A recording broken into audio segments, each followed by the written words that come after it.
La comida gourmet es una estafa. ¿O no lo es? Bueno, como muchas cosas en la vida, depende. Aqui está a sua conta, senhor. Era uma água mineral e 2 pedaços de pão, além do que você quisesse deixar para o culto. Pobre conchetumare. Nah, olvídenlo. Sí lo es. Mamagüevo.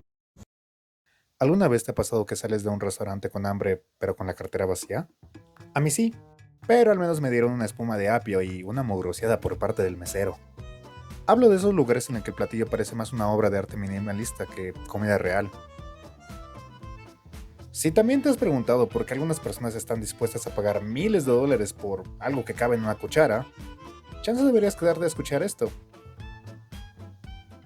Me refiero a la comida gourmet, la cual viene del francés, tanto en la palabra en sí como en su origen. Para comprender lo gourmet, tenemos que remontarnos al siglo XVII. La nobleza francesa empezó a desarrollar una cocina más refinada, compleja y estéticamente cuidada como una manera de distinguirse del pueblo. Mientras los campesinos comían pan rebajado con aserrín y sopas caldosas con algunos vegetales, la realeza accedía a ingredientes caros, raros o importados. Con decirte que tenían algo llamado roast without equal, que era básicamente una codorniz, dentro de un pollo, dentro de un pato, dentro de un ganso, dentro de un pavo. Las comidas eran específicamente diseñadas para impresionar. Los colores, formas y olores eran cuidadosamente seleccionados.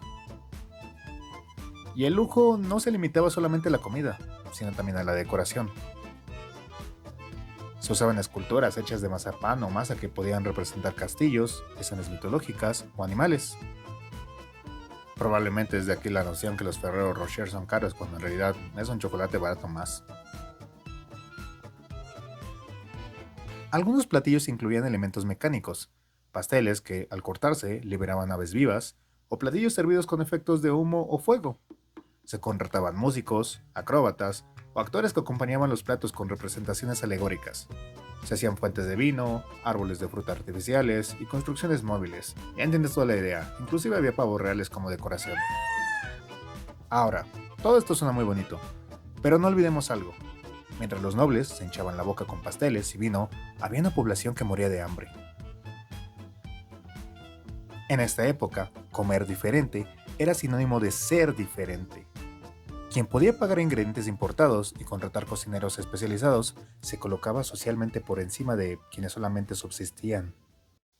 Después de la Revolución Francesa, muchos cocineros que trabajaban para la nobleza se quedaron sin empleo, por obvias razones, y abrieron los primeros restaurantes para una nueva burguesía que aspiraba a ese estilo de vida aristocrático. Por primera vez, la alta cocina dejó de estar confinada a palacios y casas nobles y se hizo accesible, aunque no barata, para la clase alta, comerciantes, banqueros y demás embaucadores. Ahora, la gastronomía era una manera más de validarse entre ellos. Aparecieron los menús con precios, el servicio por tiempos y la figura del cliente como alguien con poder de decisión. Fue un cambio radical. Comer bien ya no era un privilegio hereditario. La alta cocina eventualmente se ligó al turismo de élite. Hoteles de lujo como el Ritz en París o el Savoy en Londres ofrecían menús sofisticados. Comer en estos lugares era parte de una experiencia completa. A mediados del siglo XX se rompió con las estructuras pesadas del pasado. Se redujeron las salsas, se priorizó la frescura, la presentación se volvió central. Ya no bastaba con saber cocinar, había que crear. Y así nació el chef como figura pública. En los años 80 y 90 aparecieron los primeros chefs estrella. El chef dejó de ser alguien que simplemente cocina y pasó a ser una especie de chamán moderno. Ahora te cobran por interpretar la energía emocional de una berenjena. En la actualidad, la comida gourmet se transformó en un negocio global. Guías como la Michelin o listas como los 50 mejores restaurantes establecieron un mercado competitivo y jerárquico. Todo esto explica por qué existe esta noción de que la comida molecular, o la alta cocina, es básicamente pagar por estatus. Existe gente que viaja a otros países solo para que le sirvan un platillo de carne sobrecocida y desabrida, únicamente por la experiencia, la cual, al parecer, necesita una reservación con un año de anticipación. Pero ya no se queda en el dinero, ya no basta con pagar por un plato, hay que saber hablar de él. entender el origen del ingrediente, conocer la técnica, nombrar al chef. Tienes que saber decir umami sin parecer un imbécil y fingir que la salsa de fermento de liebre te recordó a tu infancia, aunque creciste comiendo Maruchan. En muchos círculos, este conocimiento funciona como un capital simbólico, una manera de situarse por encima, no solo económica, sino culturalmente. Porque al parecer, humillarte económicamente no era suficiente. Vaya, que hoy en día se paga por todo el ritual que gira en torno al platillo, y claramente te van a facturar por la música de ambiente, la luz tenue y todo el show montado, pero principalmente por la sensación de pertenecer a un espacio reservado para pocos. Esto se refuerza con una idea muy extendida, que si algo es más caro, es automáticamente mejor. En ese contexto, el precio actúa como una señal de calidad, aunque no necesariamente lo respalde el sabor. Comer caro se vuelve una manera de decir yo puedo, una experiencia que es más sobre el espectador que sobre el acto en sí. Ejemplos hay muchos: restaurantes en cuevas secretas, cenas con ingredientes ilegales, platillos servidos sobre el cuerpo de modelos, o menús que solo se revelan si el cliente pasa filtros previos. Comer ya no es una necesidad para esta gente, ni siquiera un placer, es un espectáculo privado. Ahora regresemos por un momento a los campesinos que morían de hambre. No es como que su situación haya mejorado mucho en estos años, a comparación de la clase alta, pero pudieron encontrar un placer en la comida a su manera, únicamente con los ingredientes a los que podían acceder, y es un genio. Me encantaría hacer un video más detallado del siguiente tema, y si pudieras dejar un comentario, darle like al video y suscribirte, me ayudarías bastante en ello. Bueno, después de ese comercial barato, uno de los fenómenos más visibles en la alta cocina actual es la apropiación de platillos que nacieron lejos del mantel blanco, de las copas finas y los menús en francés. Comidas que alguna vez fueron asociadas con la escasez, la marginalidad o la informalidad. Hoy aparecen revisionadas, reempaquetadas y elevadas al estatus de gourmet. Este fenómeno no es accidental. En muchos casos responde a una búsqueda de exotismo, de autenticidad, pero mediada por el filtro de la élite.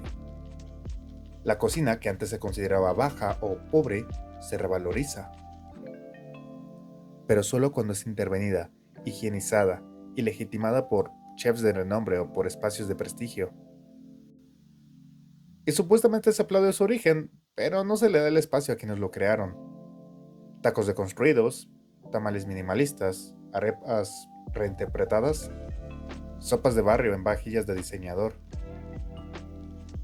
El patrón se repite: tomar un platillo popular, ajustarlo con técnicas de alta cocina, reducir su tamaño, elevar su precio y presentarlo como una novedad. Y, para sorpresa de nadie, las comunidades que desarrollaron estos platillos quedan excluidas del beneficio económico y simbólico que genera su propia cocina.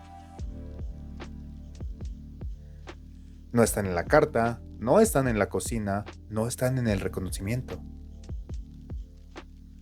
Sus versiones, más baratas, más reales, más cotidianas, siguen siendo vistas como informales o comida callejera, mientras sus imitaciones refinadas reciben premios de la misma élite que las robó. Esto también se refleja en la segregación espacial. Lo mismo que en una fonda cuesta 100 pesos, en un restaurante de lujo cuesta 400. Pero no solo por la técnica o el ingrediente, sino por el código social que se activa al comerlo en un espacio legítimo. No se paga por el platillo, se paga por no estar en la banqueta. En muchos casos, el proceso de apropiación borra el contexto cultural de origen. Se pierde la historia, el uso cotidiano, el vínculo con la comunidad. El platillo se transforma en una pieza de museo comestible. Se exhibe, se admira, pero ya no vive. La alta cocina ha sido capaz de incorporar sabores del mundo entero, pero al hacerlo ha desaparecido a las personas detrás de esos sabores. Lo gourmet no solo selecciona a ingredientes, selecciona a quién puede representarlos y bajo qué condiciones.